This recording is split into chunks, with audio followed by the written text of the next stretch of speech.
A wise man once said that you can bomb the world to pieces, but you can't bomb it into peace. On the 36th day of Groundhog Day, Trump spent the weekend threatening Iran and blowing them to hell, and telling us that the Iranian people love the bombs. They love the bombs. They get really upset when we stop bombing because they want their schools bombed.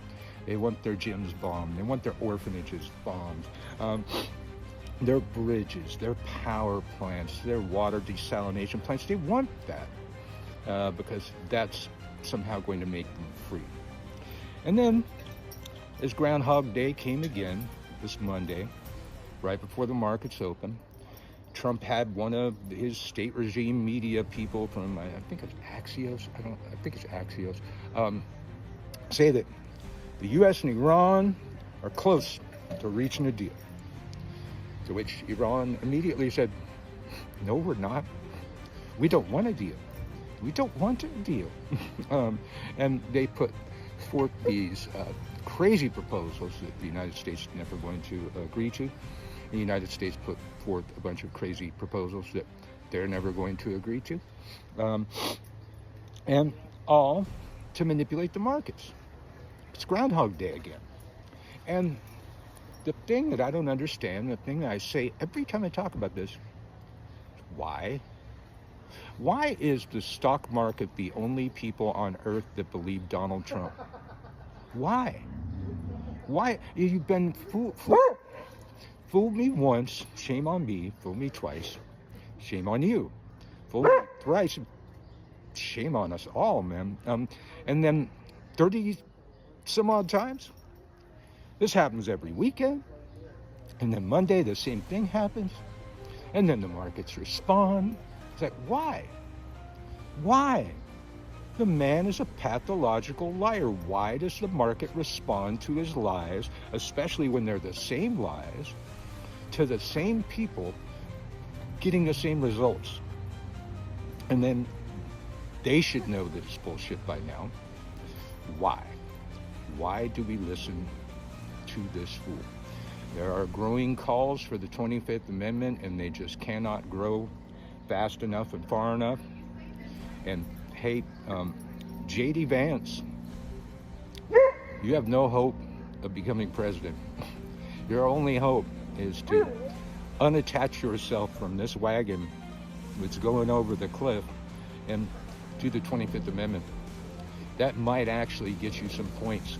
That might actually get you as a contender to be president, but not as long as you stick behind this guy.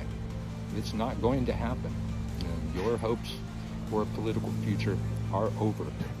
And they should be. This is a man that called Trump America's Hitler and then kissed ass. And he was right about everything. Everything he said about Trump was right. And he is, in fact, America's Hitler. One may argue that Hitler was smarter. I don't want to say anything good about Hitler. Smarter than Trump, though. Smarter than Trump. Made a lot more progress than Trump. As discussed in the weekly news roundup, Marta broke down the mosaic system of defense that Iran is implementing, and it's something that we have never done well against. And if they have studied us like they say they have, they are sitting in bunkers and tunnels waiting for the bombs to stop dropping, waiting for the boots to be on the ground, and then they will emerge from underground, just like the North Vietnamese did. Sun Tzu said, "Know your enemy as yourself." Iran has been studying us for decades, studying our style of warfare, preparing for this war with us. We, at the present time, know nothing about Iran because they fired all the people that knew anything about Iran. And now they're firing the generals that have the knowledge of the battlefield. And talking about pulling out of NATO. Trump is Putin's bitch.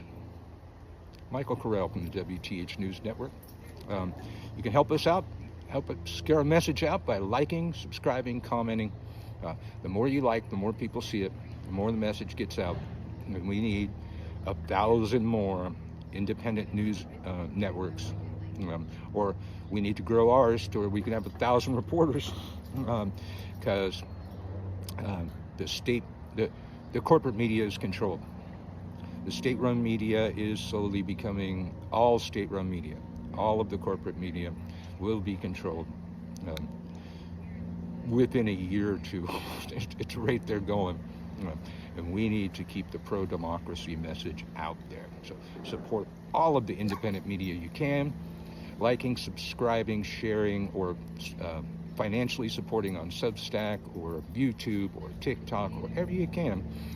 We're here, we're there, we're everywhere, and we ain't going nowhere. See you next time.